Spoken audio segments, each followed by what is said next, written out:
Ang ganda ng boses mo, pwede kang mag-announce ng suspension. Ano mag-announce ng suspension?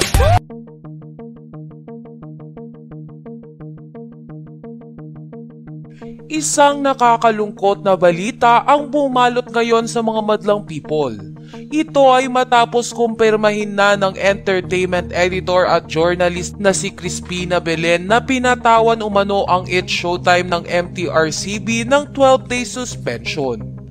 Ayon sa batikang journalist, I'm saddened that Showtime, the ABS-CBN produced variety show airing on GTV, received a 12-day suspension without allegedly due process. Vice Ganda's cake thingy antic in one of its past episodes was said to be the cause. I personally deemed it harmless, so did most netizens. From my recollection, this was the worst suspension a TV show ever received, 12 days. So what do you think? Was the suspension justified?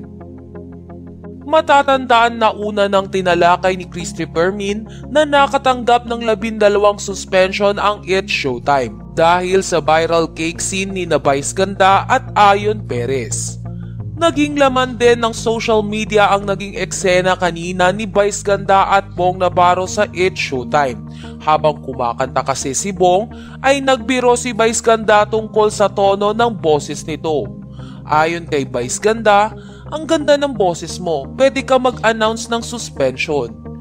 Agad naman na naisip ng netizens na patungkol sa eskwelahan ang biro na ito ni Vice Ganda. Ngunit sa mga sumunod na eksena kanina sa It's Showtime ay nakumpirma na mismo ng madlang people na totoo ang balita na suspendido ng 12 days ang It's Showtime.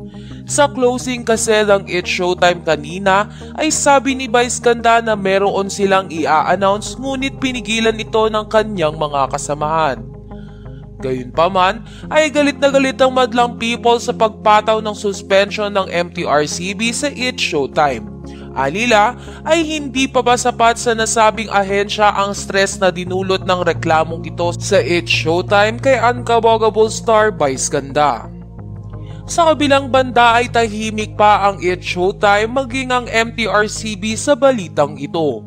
Ngunit gaya lamang dati noong nasuspinde ang naturang noontime show ay pinalitan lamang ng ABS-CBN management ang titulong It's Showtime ng magpasikat. Kaya naman nakasuporta lang ang madlang people kung ano ang gagawing hakbang ng ABS-CBN sa 12-day suspension na ipinataw ng MTRCB sa It's Showtime.